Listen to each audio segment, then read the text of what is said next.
반갑습니다. 여전히 반갑습니까?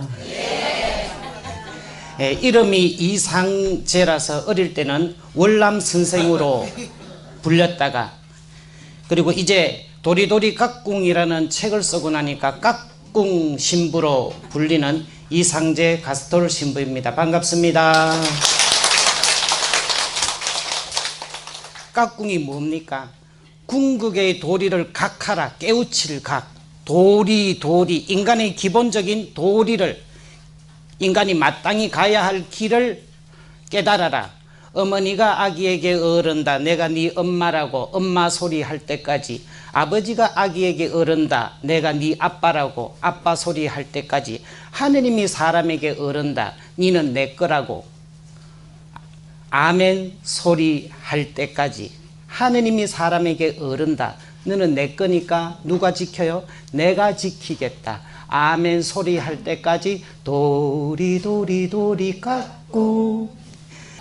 제가 여러 곳에 강의 가는 게 힘이 들어서, 여러분도 들어보시면 아시겠지만 좀 힘들게 무리해서 목을 쓰는 경향입니다. 그래 하도 다니다 보니까 목이 힘들어서 안 가려고 CD를 냈다가, 그래도 또 힘들어서 평화방송 TV로 한번 하면 이제는 안 부르겠지 싶어서 평화방송 TV에서 한 20시간을 강의했다가, 그러다가 또 그것도 안 되니까 이제는 그걸 책으로 내면은 이제는 다시는 안 부르겠지 싶었는데, 이런 이야기 드립니다. 글씨가 작아가지고 안 보여요.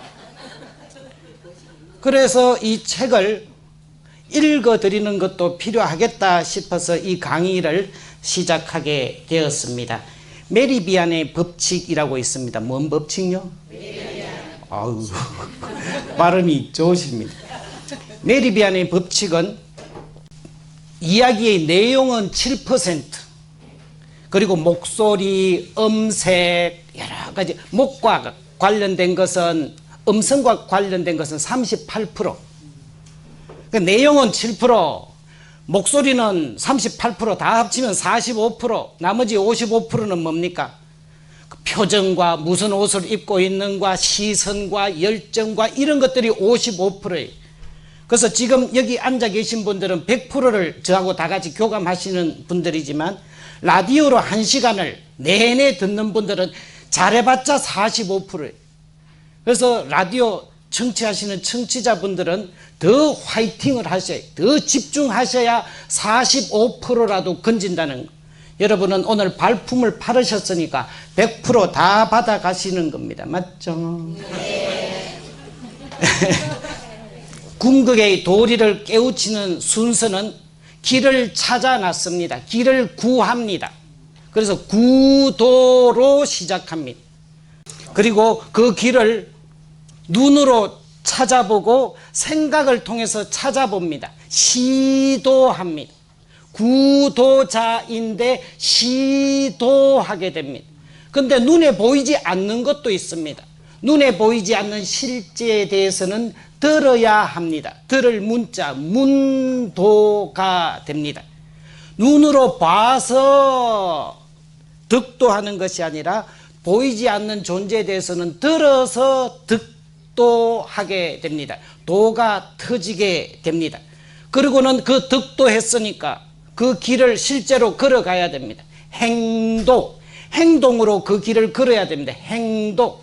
그 걷는 길이 하느님께로 가는 신덕의 길, 망덕의 길, 애덕의 길, 이 세 가지가 됩니다. 이 신망의 삼덕을 걷는 데 있어서 걸림돌이 있고 디딤돌이 있습니다. 걸림돌은 조심하고 디딤돌은 명심해서 우리가 마땅히 가야 할 사랑의 길로 가자는 것이 도리 깍꿍의 주제가 됩니다. 구도, 시도, 문도, 득도, 행도, 신망의 걸림돌, 디딤돌이 됩니다. 인간은 길을 찾는 존재입니다. 구도자입니다. 굳이 성직자, 수도자만이 구도자가 아니라 인간인 한 모두가 구도 도자가 됩니다. 우주의 별은 망원경으로 보고 아주 작은 세포는 현미경으로 보는데 인간이 마땅히 가야 할 길은 뭐로 봅니까? 생각으로 봅니다. 생각사자, 그러니까 사경으로 본다고 우겨도 될 것 같습니다. 사경을 헤매는 게 아니고 이 생각의 망원경을 통해서 인간의 길을 살펴보게 됩니다. 이 생각의 특징이 무엇입니까? 엄청난 힘을 갖고 있습니다. 생각의 첫 번째 특징이 뭐라고요? 엄청난 힘을 갖고 있습니다. 생각이 말이 되고 말이 행동이 되고 행동이 습관이 되고 습관이 인격이 되고 그 인격대로 인생이 펼쳐지게 됩니다. 생각에 따라서 다른 인생을 살게 됩니다. 따라하십시오. 그 생각이 그 사람이다. 자녀 8명을 낳아서 키우다가 너무 힘이 드니까 5상의 비호, 5상처의 비호 신부님께 가서 자식들 8명 키우는 게 너무너무 힘들다고 했더니 비호 신부님이 뭐라 그러셨는가 하면 어머니와 순교자는 동의어다. 같은 말이다. 내가 애들 키우고 고생하는 것이 하느님께 순교하는 것과 같다고. 그래서 어떻게 했을 것 같아요? 5 떠나가 13을 키웠어요. 옆집 이야기라고 우습게 들리시겠지만 13 키우는 게 보통 일이겠습니까? 보통 일이 아닌데도 13 키우는데도 불구하고 엄마는 순교자하고 똑같으니까 그 생각 하나가 13 키우면서도 아주 기쁘게 사는 겁니다. 8명도 힘들다가 생각이 하나 바뀌니까 엄마는 순교자구나, 똑같구나, 그만큼 가치가 있는 거구나, 그 생각 하나 바뀌니까 13을 기쁘게 키우는 거예요. 생각에 따라서 그 인생이 바뀌는. 97세 일란성 쌍생아 할머니 2분이 있어요. 이란성이 아니라 일란성이. 근데 언니는 이도 튼튼하고 또 안 놀라실 줄 알았어요. 97세라 그러니까 97세인데 이가 튼튼하고 허리가 곱고 운전도 직접 하고 다녀요. 97세인데. 근데 동생은 일란성 쌍생아예요. 몇 분 뒤에 동생인데 척추가 골다공증해서 이 인공뼈를 넣고 눈도 거의 안 보여요. 97세. 97세면 그럴만 하잖아요. 그리고는 이제 치매까지 거의 와가지고요. 언니는 운전하고 다니는데 동생은 누워서 일어나도 못하고 치매까지 걸렸어. 아니, 언니는 멀쩡한데 동생이 왜 그럴까? 언니는요, 나이는 숫자에 불과해요. 나이는 숫자에 불과하지라고 생각했고 또 그렇게 살았고, 동생은 나이 들면 아픈 게 예사지 뭐 이래가 살았어요. 그러니까 그 결과가 그 생각이 건강하게 만들고 병약하게 만들었다는 거. 이걸 드러내는 좋은 노래가 있죠. 야야야 내 나이가 어때서 사랑에 나이가 있나요. 세월아 비켜라 내 나이가 어때서 딱 좋은 나이인데 관리하기 딱 좋은 나이인데 꿈꾸기 딱 좋은 나이인데. 이 노래 진짜 좋은 노래 맞죠? 네. 맞으시면 박수 한번 치십니다. 여기 계신 분도 건강한 생각 그리고 기쁜 생각, 하느님께서 나를 지키시니까 세상 어느 누구도 나를 건드릴 수 없다. 담대하게 꿈꾸시고 건강하게 사시기를 바랍니다. 아멘. 생각의 첫 번째 특징이 엄청난 힘을 갖고 있다 그랬어요. 어떤 생각을 하는가에 따라서 인생이 바뀐다 그랬어요. 그만큼 생각은 엄청난 힘을 갖고 있는데, 생각의 두 번째 특징은 그때그때 달라요. 시작. 그때그때 달라요. 사람마다 달라요. 사람마다 달라요. 생각의 두 번째 특징은 사람마다 다르다. 안 따라하셔도 됩니다. 그때 다르고 매일 다르고 작년 다르고 올해 다르고 내년 다르고 자꾸 달라지게 됩니다. 인생이 무엇이냐고 생각하는가에 따라서 그 생각에 따라서 그 사람의 인생이 바뀌게 됩니다. 이래도 한 세상 저래도 한평생 돈도 명예도 사랑도 다 이렇게 하게 되면 어차피 가는 인생 냅둬요. 너나 잘하세요. 확 질러버려. 인생 뭐 있어. 이래서 합니다. 인생이 어차피 끝이면 이래도 저래도 세상이 허무고 끝이면 너나 잘하세요. 확 질러버려 그냥 막 이럴 수 있습니다. 그러나 여행이 아름다운 이유는 뭘까요? 경치가 좋아서. 여행이 아름다운 이유는 돌아올 집이 있기 때문이래. 돌아올 집이 있으니까 여행이 아름다울 수 있다는. 인생이 아름다운 이유는 우리가 돌아갈 집이 있기 때문에 인생이 아름다울 수 있습니다. 인생은 하느님을 향한 신비로운 꿈길이고 여정의 길입니다. 나는 피리 부는 사나이 바람 따라가는 떠돌이. 뭘 줬다고 떠돌이 아니라는 거예요. 바람 따라가는 떠돌이가 아니라 하느님에게서 와서 하느님 은혜 속에 살다가 하느님께 더 완성되는 그런 존재라는 믿음, 그런 생각하고 사는 거하고 이래도 너나 잘했어요 하고 다르다는. 그리고 죽음이 끝이라고 생각하는 사람과 죽음이 끝이 아니라고 생각하는 사람은 또 달라요. 죽음이 끝이라고 여러분, 죽음이 끝이면 더 겁납니까? 죽음이 끝이 아니면 더 겁납니까? 죽음이 끝이면 좀 아쉽긴 하지만 아유 뭐 더 아프기 전에 가자. 쿨하게 가자. 자리가으라 나는 간다 하면 이렇게 좀 아쉽지만 더 오래 살아가 욕 보니 그냥 가자 이럴 수 있어요. 아쉽지만. 근데 죽음이 끝이 아니고 심판이 끝이면 함부로 못 사는 거예요. 잘 살아야 되는 거예요. 죽음이 끝이 아닐 수 있기 때문에 오히려 더 겁나는 거예요. 그래서 잘 살아야 돼. 진실하게 살고 선하게 살고 아름답게 살려고 온 힘을 다해야 되는. 화이팅! 인생을 무엇이라고 생각하고 사람들이 살아왔는지를 한번 살펴보겠습니다. 생각만 전문적으로 하는 철학자들이 인생은 이런 거라고 이야기합니다. 플라톤은 인생은 육체에 갇힌 영혼의 감옥이다, 감옥살이다 라고 이야기합니다.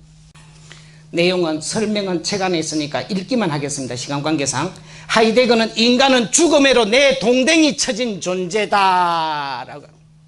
어차피 죽는 기다. 평생 이 생각만 갖고 살았어요. 철학자 장폴 사르트르는 아무 이유 없이 태어나가지고 허무하게 죽는 게 인생이다 라고 이야기합니다. 내가 꼭 있어야 할 이유도 없고 뭐 내가 없다고 세상에 아쉬운 것도 없고 구토가 나는 거다. 인생은 진짜 헛구역질 나는 게 인생이다. 우연히 태어나가 허무하게 가버리는 거 이거 뭐 구토가 나는 게. 임마누엘 칸트는 인간은 아는 건 별로 없고 할 줄 아는 건 더 없고 그리고 죽음 앞에서는 아무것도 못해. 이 답답한 현실입니다. 죽음 앞에서는 아무것도 못한다. 난 놓고 기억자도 모른다를 넉자로 하면 목불식정 일자무식이 됩니다. 아는 것도 없고 할 줄 아는 것도 없고 죽음 앞에서는 아무것도 없는 걸 석자로 하면 뭐라 그럽니까? 와사노. 와사노 인간아. 아무것도 못하고 죽음 앞에서도 아무것도 못하는 와사노. 칼 야스퍼스는 이렇게 이야기합니다. 나는 누군지도 모르고 어디서 왔는지도 모르고 어디로 가는지도 모르고 언제 죽는지도 모른다. 이걸 석자로 이야기하면 뭡니까? 답답네. 참 답답한 인생입니다. 교육 철학자 루소는 인생은 뿌리가 뽑힌 나무에 물 주는 것과 같다라고 이야기합니다. 인생 헛짓거리 하다 간다. 뿌리가 뽑혔는데 자꾸 물 주면 뭐합니까? 인생이 그런 거라고. 장자는 인생은 그림자 도망치기, 그림자로부터 도망치다가 끝나는 게 인생이다. 자기 그림자가 싫은 사람이 있었습니다. 자꾸 도망치는데도 불구하고 그림자는 쉽게 따라옵니다. 그래서 못 따라오더라고 죽도록 뛰다가 죽어버립니다. 그게 인생이래. 이 그림자가 뭐겠습니까? 누구에게나 감추고 싶은 비밀, 상처, 아픔들, 자기 단점, 약점들 평생 떨어뜨릴 수 없는데도 불구하고 그거 떨어뜨리다가 그리고 어떻게 사는 게 잘 사는 건가? 소나무는 쓸모가 없으니까 500년이나 살고 그 위는 쓸모 없어가 못 우니까 잡아묵. 소나무는 쓸모가 있으면 확 빼가지고 석가래로 얹어버리지만 그리고 소나무는 쓸모가 있으면 일찍 죽고 그 위는 쓸모가 있으면 집 지키니까 그러니까 쓸모 있으니까 살아남는 거고 그러면 쓸모 있는 게 좋은 거예요? 없는 게 좋은 거예요? 그때 달라요. 사람마다 달라요. 인생은 짧은 담요라고 해요. 머리가 덮으면 짧아서 머리 덮으면 발 시리고 발 덮으면 머리 시리고 머리 덮으면 발 시리고 발 덮으면 머리 시리고 늘 부족한 게 인생이래. 시편에 기껏해 인생은 기껏해야 70년 근력이 좋았어야 80년 그나마 그이가 고생과 슬픔이 오니 나는 더 가버리나이다. 그나마 그이가 고생과 슬픔. 그리고 코엘렛의 저자 솔로몬은 이렇게 이야기합니다. 헛되고 헛되도다. 세상 만사 헛되고 헛되도다. 일찍 일어나 밤늦게까지 일하는 것도 헛되고 이것도 헛되고 저것도 헛되다 라고 이야기를 합니다. 그러면 우리 일반 시민들은 어떻게 생각하겠습니까? 생각이 엄청난 힘을 갖고 있고 사람마다 다른데 철학자들은 그렇게 생각했으면 우리는 어떤 생각을 갖고 살고 있습니까? 유행가 노래 가사는 우리가 사는 세상 이야기. 안 들어보셨습니까? 그 시절 그 노래 가슴에 와닿는 당신의 노래. 유행가 노래 가사는 우리가 사는 세상 이야기를. 그 유행가 노래 가사를 살펴보면 보통 사람들이 인생을 뭐라고 생각하고 살았는가 대중가요를 살펴보면 대중의 생각을 알 수가 있습니다. 이진관 씨의 인생은 미완성. 인생은 미완성 쓰다가 많은 편지 그리다 만 그림 새기다 만 조각 부르다 묻는 노래. 앞으로 노래는 저만 하겠습니다. 따라하지 마시고. 최준 씨의 하숙생. 인생은 나그네 길 어디서 왔다가 어디로 가는 걸까. 정일랑 두지 말자 미련일랑 두지 말자 흘러서 간다. 솔로몬이나 대중가요나 거의 비슷하게 가고 있습니다. 윤심덕 씨 사회 찬미. 광막한 황야를 달리는 인생아 너는 무엇을 찾으러 왔느냐. 이래도 한 세상 저래도 한 평생 돈도 명예도 사랑도 다 싫다. 녹수청사는 변함이 없건만 우리 인생은 나날이 변했다. 이래도 저래도 자꾸 노래 이런 노래 부르면서 서글프죠. 고복수 씨의 타향살이. 타향살이 몇 해든가 손꼽아 헤어보니 부평 같은 내 신세가 혼자서 기막혀서 제 목도 지금 막힙니다. 지금 아시죠? 아까 말씀드렸죠? 노래 못하는 사람이 3절씩 계속 한다고. 김국환 씨의 타타타 들어보셨습니까? 산다는 건 좋은 거지 수지 맞는 장사잔소 알몸으로 태어나 옷 한 벌은 건졌잖소 비 오면 비 맞고 바람 불면 바람 맞고 주머니도 없는 수위 한 벌 건져서 남는 장사. 아이가 빨가벗고 태어나가지고 옷 한 벌 건져서 남는 장사. 그게 남는 거겠습니까? 김광석 씨의 일어나 금은 밤의 가운데 서 있어 한치 앞도 보이질 않아 어디로 가야 하나 어디에 있을까 둘러봐도 소용없겠지 인생이란 강물이를 덧없이 부초처럼 떠다니다가 어느 고요한 호숫가에 닿으면 물과 함께 썩어가겠지. 아이 신경질나. 송대관 씨의 차표 한 장 손에 들고 떠나 너는 상행선 나는 하행선 열차의 몸을 사랑했지만 갈 길이 달랐다. 불교에서 이야기하는 8가지 고통 생로병사 그리고 사랑하는 사람은 못 만나고 애 별리고 애자 사랑하는 사람은 별리 이별을 하고 원정회고 원망하고 이런 사람들은 자꾸 만나고 하필 그 인간이 우리 내주에 들어와가지고 진짜 사랑하는 사람은 못 만나고 미워하는 사람은 자꾸 만나고 끝도 없는 주체하지도 못하는 욕망들만 내 가슴 속에서 들끓는 8가지 고통. 너는 상행선 나는 하행선 아니 같이 가야지 계속 엇갈리는 게 이게 인생이라고 송대관 씨는 이야기합니다. 노래들이 갈수록 서글퍼집니다.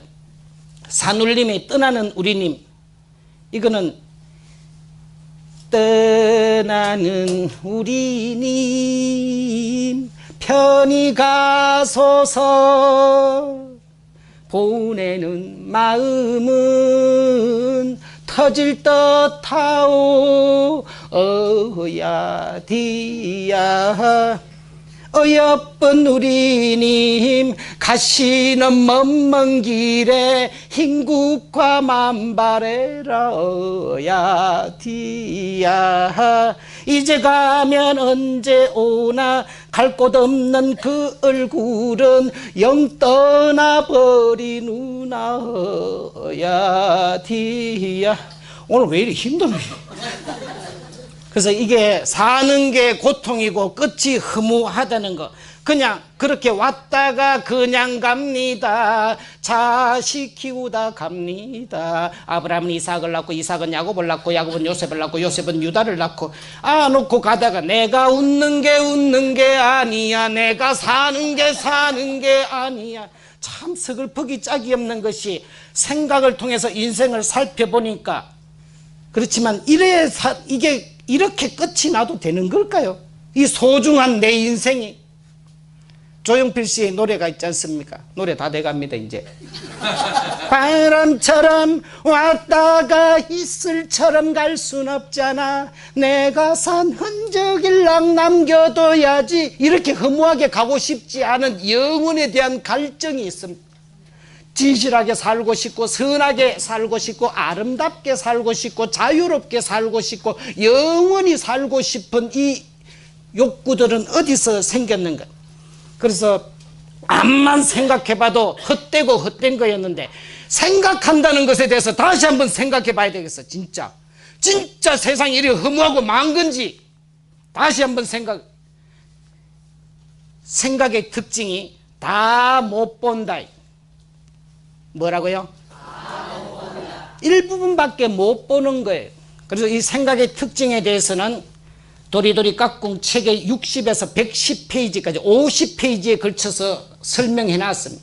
제가 설명은 안 한다 그랬죠. 이야기만 말씀드린다 그랬고, 그래서 이걸 참조하시면 될 것 같고, 결론만 말하면 다 못 보니까 못 보는 것에 대해서는 뭐 해야 된다? 들어야 한다.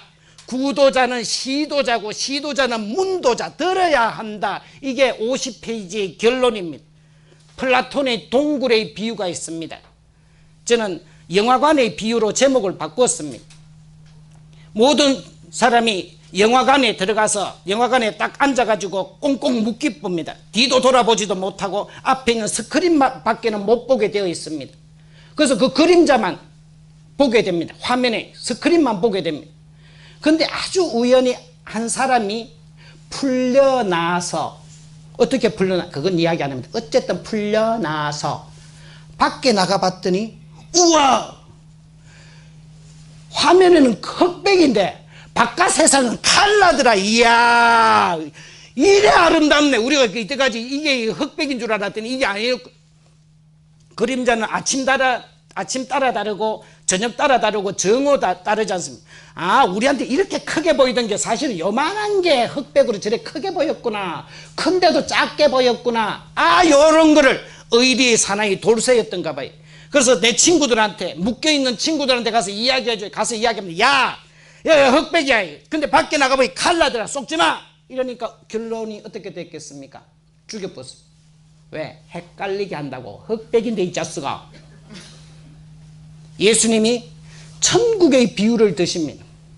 하느님 나라는 장가드는 일도 시집가는 일도 없다. 하늘에 있는 천사들처럼 된다 라고 알려주니까 사람들이 어떻게, 이스라엘 백성들이 뭐 어떻게 했습니까? 죽여버렸어요. 왜? 헷갈린다고. 죽음이 끝이 아니라고 하니까 시끄럽다. 헷갈린다고 죽여버렸어요. 그래서 보고 이해하는 거는 머리만 좋으면 되는데 안 보이는 것을 듣고 믿는 거는 겸손이 필요해요. 겸손이 필요해요. 소크라테스가 필요해요. 너 자신을 알아라. 뭐 눈으로 보는 게 다가 아니고 일부분밖에 아니라는 거, 눈에 띄는 게 다가 아니라는 거, 그거 알아라. 소크라테스가 그랬지 않습니까? 네가 모르고 있다는 그 사실을 알아라. 소크라테스, 나는 내가 모르고 있다는 사실은 알잖아. 니들이 모르고 있다는 사실도 모르잖아. 우리가 보는 게, 눈에 보이는 것이 전부가 아니라는 거, 다 못 본다는 것을 인정하는 겸손이 필요한 시점이 됩니다. 포세이돈 어드벤처라는 재난 영화가 있습니다. 1972년도에 나왔. 타이타닉이 똑 부러져 가지고 재난을 당했다면 이 포세이돈이라는 배는 해저 지진 때문에 배가 뒤집어져 가지고 거꾸로 되어버렸습니다. 그래서 사람들이 자꾸 배 밑창으로 올라갑니다. 끝까지 누가 살아남았을까요? 주인공. 주인공 옆에 있으면 오래 삽니다. 어쨌든 그렇게 갔는데 결국은 쇠로 된 배니까 뚫을 방법이 없습니다. 그래서 절망하고 있는데 한 사람이 쾅쾅쾅 칩니다. 시끄럽다 그런다고 그 깨지나. 아니, 내가 살아있는데 이기라도 해야지. 계속 두드리니까. 근데 마침 헬기가 와서, 구조 헬기가 와서 사람들 다 죽었나 싶은데 뭔 소리가 나니까 그 부분을 이 산소 용접기로 자릅니다. 그러니까 그 밑에 암흑 속에 있던 사람들이 그 잘린 쇠판 사이로 들어오는 그 태양빛에 살았다, 이제 살았다. 그래서 결국은 그 6명은 마지막으로 헬기를 타고 생존해서 빛의 세계로 가게 됩니다. 어둠의 세계, 죽음의 세계에서 빛의 세계로 6명이 가게 됩니다. 우리 인생도 뒤집어진 배와 같습니다. 하루하루 살아가는 게 아니라 하루하루 죽어가는 겁니다. 죽을 방법밖에는 없습니다. 살 방법은 아무에게도 없습니다. 정말로 인생이 이렇게 허무한 것인가? 도대체 무슨 의미가 있는가? 길을 찾아 나선 인간에게 들려주십니다. 들려옵니다. 뭐라고? 나는 길이요 진리요 생명이다. 길을 찾아 나선 구도자, 시도자들에게 나는 길이다, 내가 길이다, 내가 생명이다 라고 선포됩니다. 나는 부활이요 생명이다. 나를 믿는 사람은 죽더라도 살 것이다. 밥벌이를 위해서 출근길을 나가듯이 의미벌이를 위해서 길을 나섰던 구도자들에게 내가 길이다 라고 선포가 됩니다. 한처음에 하느님께서 하늘과 땅을 창조하셨다.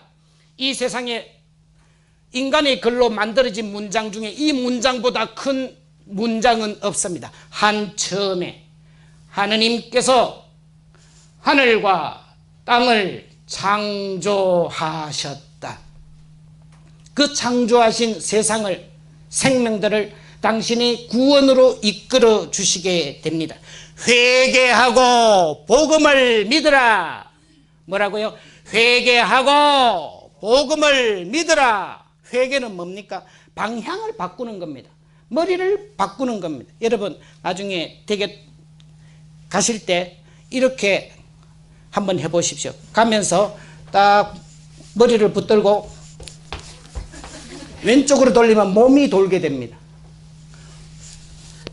오른쪽으로 돌리면 몸이 오른쪽으로 돌게 됩니다. 머리의 방향 따라서 몸이 가게 되어 있습니다. 이거를 회개, 방향을 바꾸다. 이제까지 뭐라 했습니까? 생각해 보려고 했어요. 보려고 하지 마라. 들으라. 이게 회개입니다.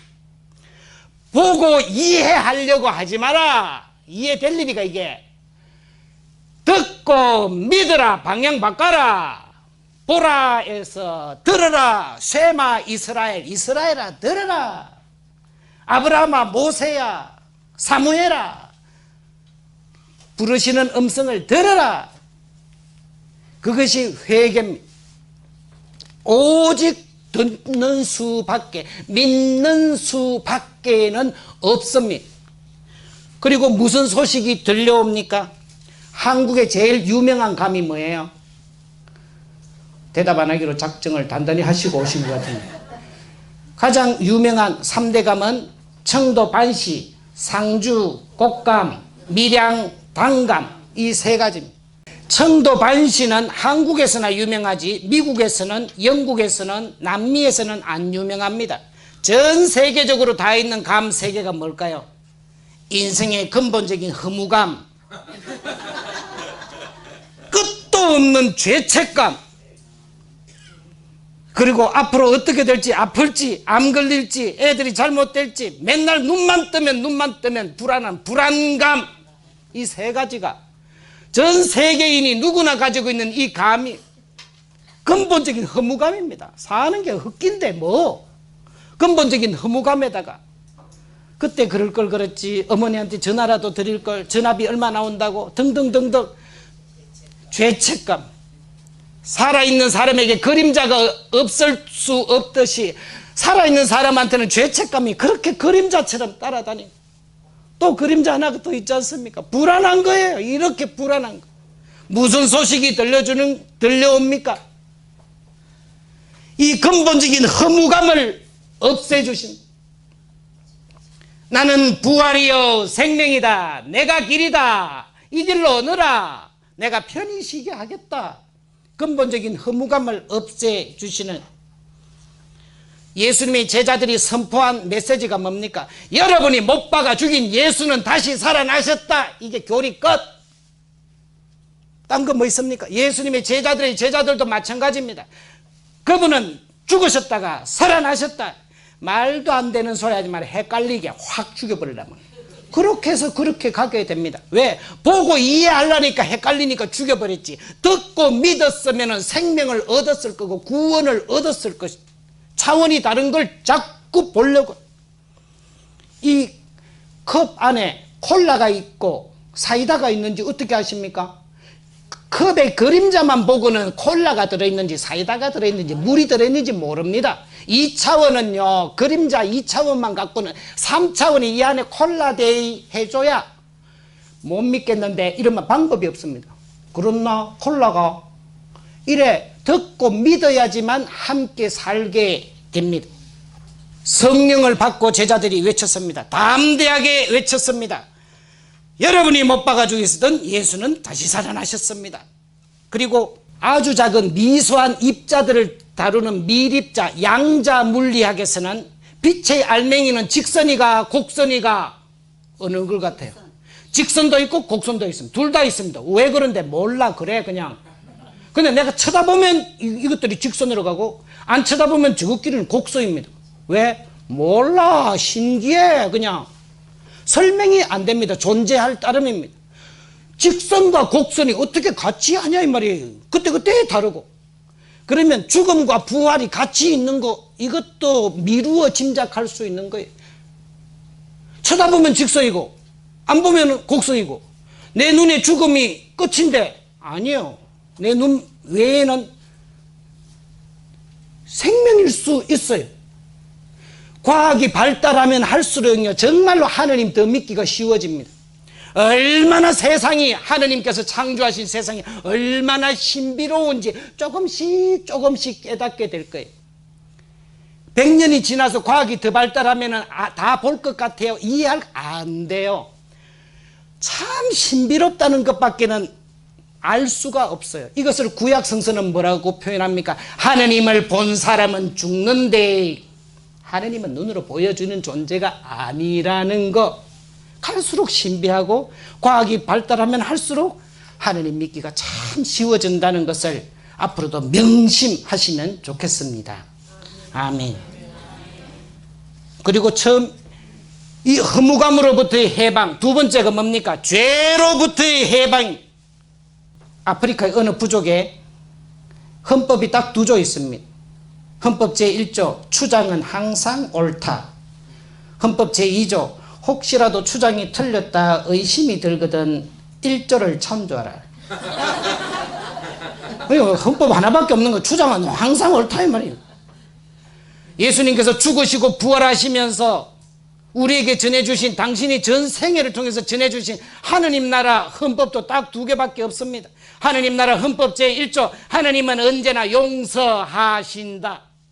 하느님 나라 헌법 제2조 에휴 이래 살아서 천국 가겠나, 이래 받아서 구원 받겠나, 이 죄도 용서받겠나 의심이 들 때는 1조를 참조하라. 하느님은 언제나 용서하신다. 너희 죄가 진홍같이 붉을지라도 눈과 같이 희게하겠다. 너희 죄가 다홍처럼 붉을지라도 양털처럼 희게하겠다. 괜찮다, 괜찮다. 천번 만번 괜찮다. 이제부터 잘하면 된다. 여인아 나는 너의 죄를 묻지 않겠다. 이제부터 잘해라. 예수님의 주제가가 뭡니까? 과거를 묻지 마세요. 아무것도 묻지 마세요. 아무것도 묻지도 않고 따지지도 않는, 언제나 묻지도 따지지도 않고 그냥 받아주시는, 돌아서기만 돌았으면 언제나 받아주시는 묻지 않는 아버지의 모습이 어디에서 드러납니까? 경북대학교 전 총장이셨던 박찬석 총장의 어릴 적 이야기입니다.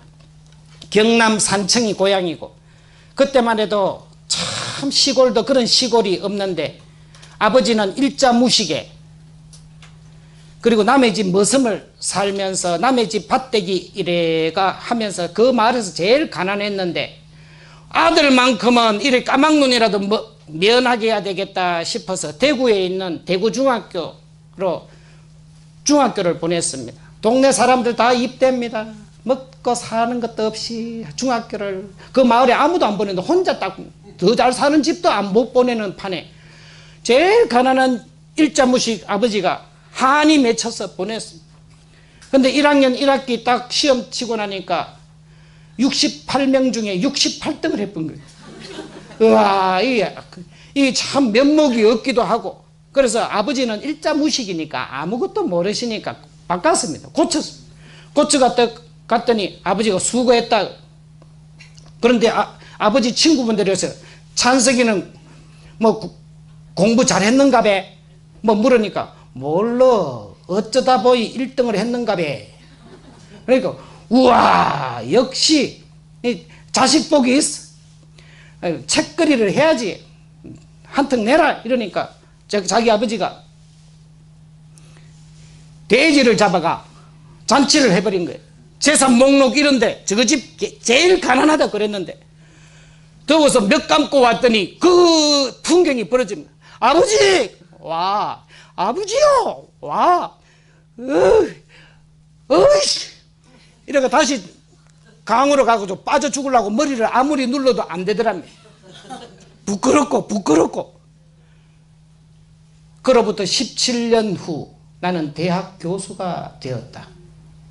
그게 마음이 걸려가지고 계속, 그리고부터 자기 아들이 중학교 2학년, 자기 1학년 그때 됐을 때 아버지한테 고백하기로 했다면, 아버지요, 와, 제가 1학년 때, 중학교 1학년 때 1등 한 건 있잖아요. 그 사실은요. 그러니까 아버지가 그만해라. 민우 듣는다. 민우는 손자 이름인 거죠. 1학년. 다 알고 있었다. 어떻게 알았습니까? 이랬더니 아버지가 내가 이놈아 네 똥 쌀 때부터 내가 키웠는데 네 눈빛 하나 보면 모를 줄 아나? 내가 글은 몰라도 너는 안다. 통지표를 내미는데 눈빛이 파르르 떨리는데 아 요놈 엄한 짓 했구나 싶어서 그래도 모른 척 했다. 이렇게 이야기합니다. 나는 지금 박사고 교수고 대학 총장인데 아들의 위조한 성적표를 알고도 덮어주는 받아주는 아버지의 마음을 대학 총장이 나도 지금은 모르겠다.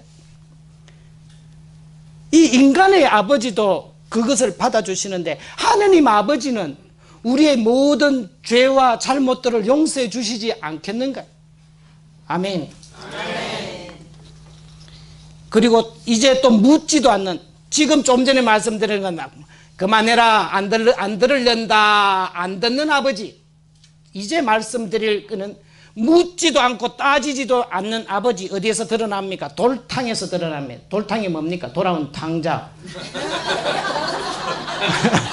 비빔밥도 아니고 돌탕. 돌솥 비빔밥인 줄 알았는데 참 위로가 되는 비유지만 돌아온 탕자지만 이 집안 이상한 집안입니다. 자기 아버지가 살아있는데도 불구하고 유산을 달라고 하는 이 경우 없는 아들이나 그런다고 주나 진짜 그런다고 주는 아버지나 이상하고 그리고 난 다음에 나중에 돌아오게 됩니다. 왜 돌아옵니까? 돼지가 먹는 쥐엄나무 열매도 굶어 죽기 싫어서 돌아왔지 뉘우쳐서 돌아온 게 아니고 굶어 죽기 싫어서 아버지 집에는 먹을 것이 많다 먹고 살라고 왔어요. 왜 돌아왔는지 그게 여러분 임목견이라는 말 아시죠? 나무 위에 나무 목자 위에 설립자 옆에 볼견자입니다. 장에 갔던 아들이 이제나 저제나 오나 싶어서 해그름에 자꾸 까치발을 하고 그래도 안 보이니까 나무 위에 올라가서 보는 게 진짜예요. 나무 목자 그 위에 설립자 옆에 볼견자 부친 모친이에요. 아버지의 마음은 저 멀리 있어도 알아보았다. 기다렸다는 겁니다. 집 나갈 때부터 기다렸다는 거예요. 이제껏 그리고는 달려가 장장장장장장장장장장 달려가 끌어안았다. 노인이 힘도 좋지 진짜. 힘이 있어서 달려갔겠습니까? 벌벌 기어서라도 달려가는 겁니다. 왜? 내 새끼가 왔거든.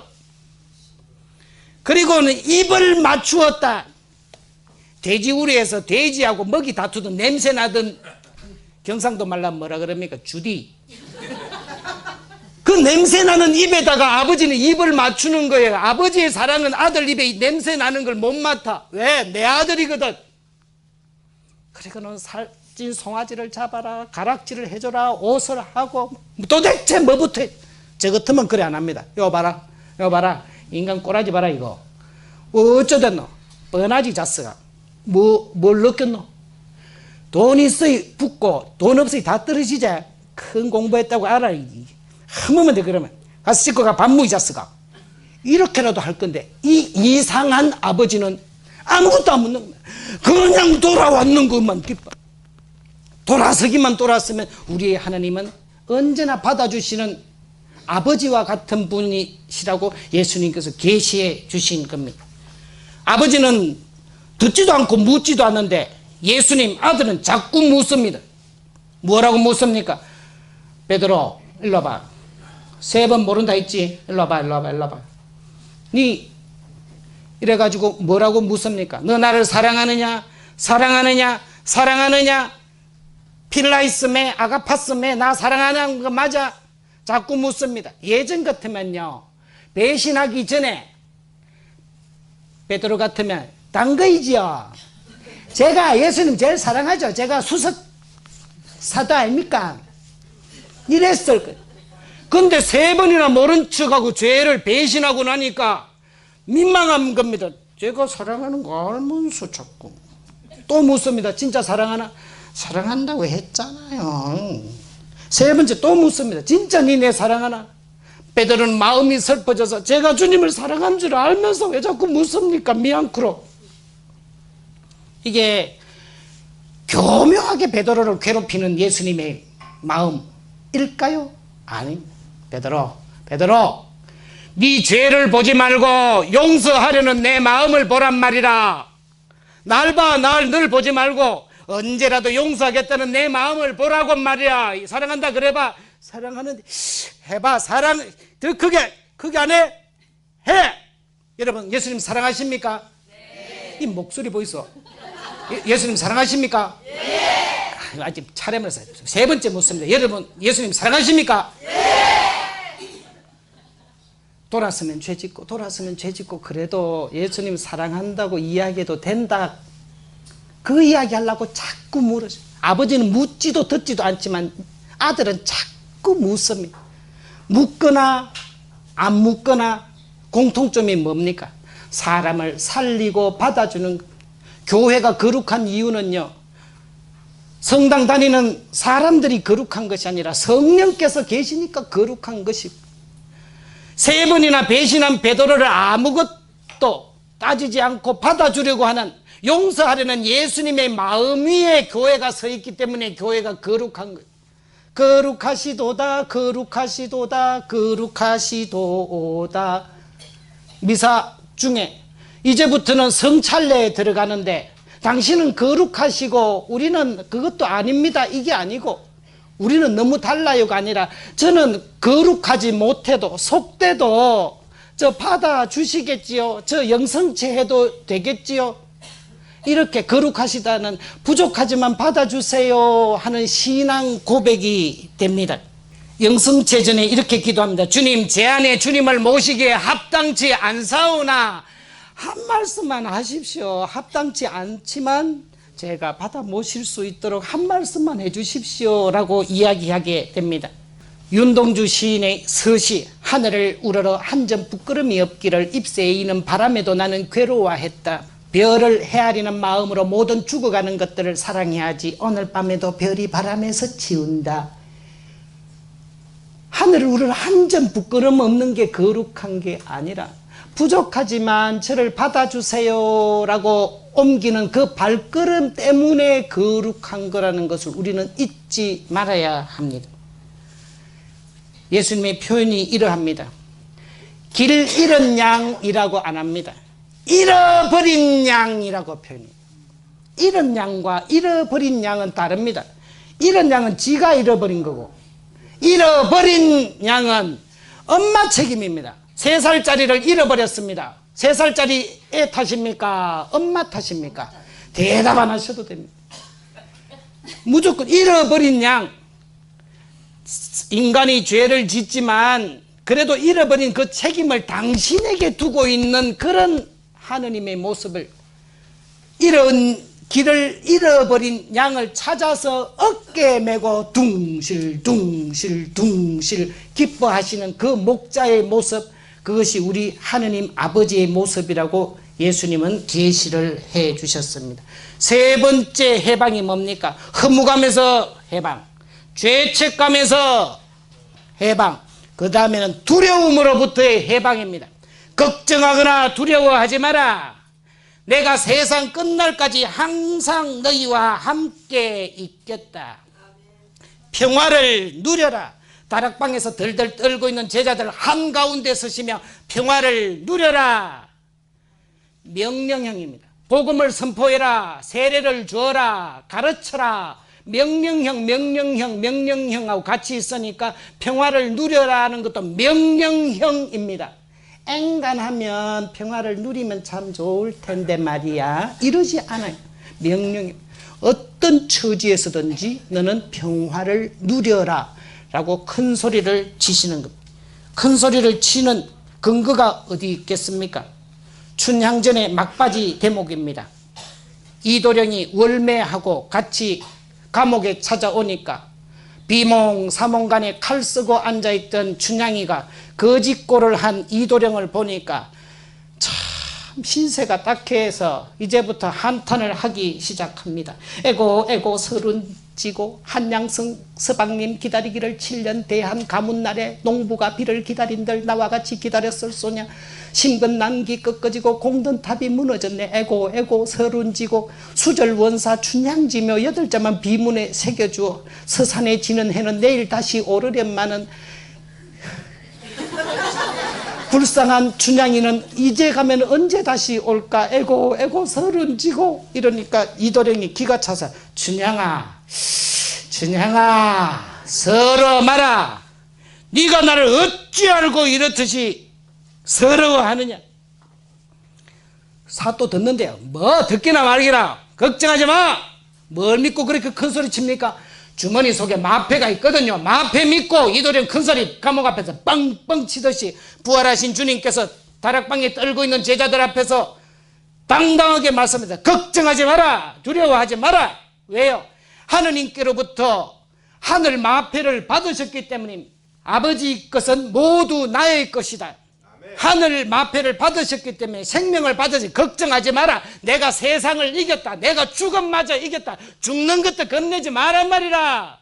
아멘.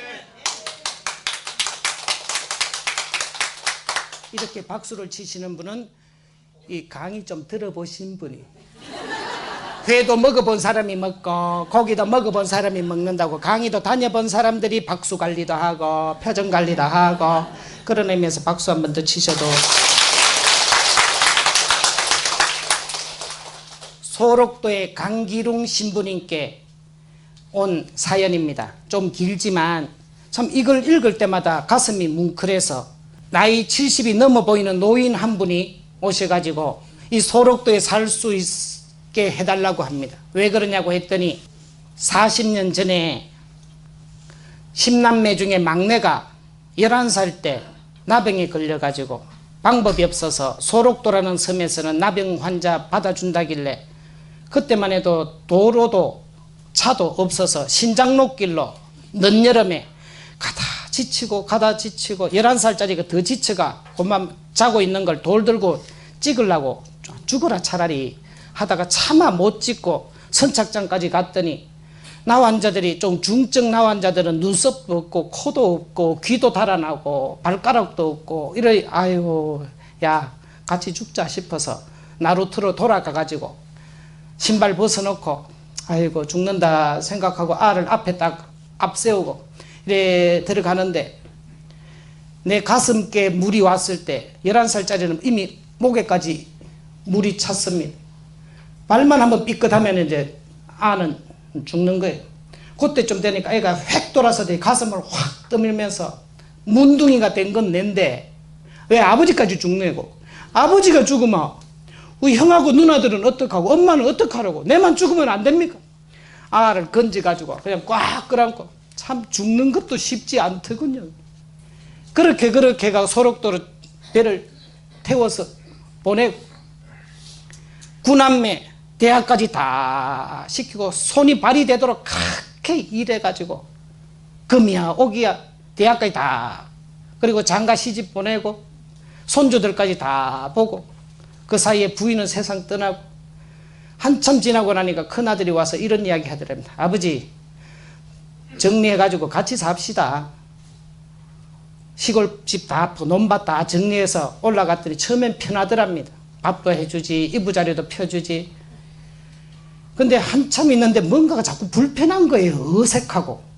어느 날 큰아들이 술을 한 잔 턱 하고 오더니 아버지 큰아들만 아들입니까? 이놈 자식 논밭 팔아가지고 돈 받을 때는 언제고 이제는. 그러니까 알았다. 두 말 없이 짐을 싸고 둘째 셋째 넷째 다섯째 여섯째 일곱째 여덟째 아홉째까지 늘 찬밥에 아 내가 잘못 팔았구나. 집안 시골 논밭 잘못 팔았구나 싶어서 고향집에 탁 들렀더니 그때서야 생각나는 거예요. 11년 전에 나병 걸렸다고 내다 버린 그 애 그리고 한 번도 찾아보지 않았던 내 애 생각이 나는 겁니다. 그래서 다시 또 먼 길을 떠나 소록도에서 그 아이를 찾았을 때 그 아이는 나보다 더 늙어 보이는 쉰이 넘은 데다가 그동안 겪은 병고로 인해 아버지보다 더 늙어 보이는, 그러나 눈빛만은 예전과 다름없이 투명하고 맑은 내 아들이 울면서 반기는 것이었습니다. 그는 나를 껴안으며 이렇게 말했었지요. 아버지를 한시도 잊은 날이 없습니다. 아버지를 만나게 해달라고 40년이나 기도해 왔는데 이제서야 기도가 응답되었군요. 나는 흐르는 눈물을 닦을 여유도 없이 물었습니다. 어째서 이 못난 애비를 그렇게 기다렸는가를. 자식이 문둥병에 걸렸다고 무정하게 내다버린 채 한 번도 찾지 않은 애비를 원망하고 저주를 해도 모자랄 텐데 뭘 그리 기다렸느냐고. 그러자 아들은 이렇게 말하는 것이었습니다. 여기 와서 예수님을 믿게 되었는데 그 이후로 모든 것을 용서하게 되었노라고. 예수 그리스도의 사랑이 비참한 운명까지 감사하게 만들었노라고. 그러면서 그는 다시 한번 자기의 기도가 응답된 것에 감사하는 것이었습니다. 그때서야 나는 깨닫게 되었습니다. 나의 힘으로 온 정성을 쏟아 가꾼 9개의 화초보다 쓸모없다고 내다버린 한 포기 나무가 더 싱싱하고 푸르게 자라 있었다는 것을. 예수 그리스도, 그분이 누구신지는 모르지만 내 아들을 변화시킨 분이라면 나 또한 마음을 다해 그분을 받아들이겠노라고 다짐했습니다. 신부님, 이제 내 아들은 병이 완쾌되어 여기 비감염 음성 나환자촌에 살고 있습니다. 그 애는 내가 여기 와서 함께 살아주기를 간절히 원하고 있습니다. 그 애와 며느리 그리고 그 애의 아이들을 보는 순간 그 바람이 결코 거짓이 아니라는 걸 깨달았습니다. 그들의 눈빛에는 지금껏 내가 한 번도 구경하지 못했던 그 무엇이 들어있었습니다. 공들여 키운 9명의 아이들에게서는 한 번도 발견하지 못한 사랑의 은혜라고나 할까요? 나는 그 애에게 잃어버린 40년의 세월을 보상해 주어야 합니다. 함께 있는 것만으로도 그 애에게 도움이 된다면 나는 기꺼이 그 요청을 받아들일 작정입니다. 그러니 신부님, 저를 여기에서 살게 해 주십시오. 시편 8장 5절의 말씀이 떠오르지 않습니까? 인간이 무엇이기에 이토록 기억해 주시나이까? 인간이 무엇이기에 이토록 돌보아 주시나이까? 매 맞고 가시관에 찔리고 대못 박혀 십자가 달린 예수님 앞에서도 마찬가지입니다. 십자고상 앞에서 이 기도가 나오지 않습니까? 제가 무엇이기에 그렇게 십자가에 달려 계십니까? 제가 무엇이기에 그 고생을 하고 계십니까?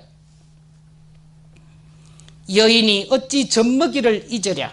설령 그 어미가 자식을 잊을지라도 나는 너를 잊지 않겠노라. 불안해하지 마라. 항상 함께 있겠다라고 주님 약속해 주셨습니다. 아멘.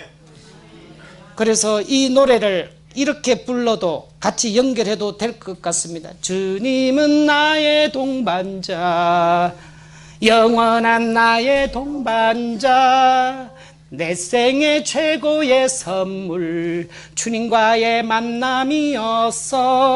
잘 살고 못 살아도 주님이 최고예요. 당신만을 사랑해요. 영원한 동반자여. Everybody, 영원한 동반자여. 인간의 세상에서는 요람에서 무덤까지라고 최고의 사회복지를 자랑합니다. 요람에서 무덤까지 다 책임진다. 우리는 좀 웃깁니다. 기껏 해봤자 무덤이가. 우리는 모태에서 천국까지. 모태에서 천국까지입니다. 요람에서 무덤까지가 아니고 모태에서부터 천국까지.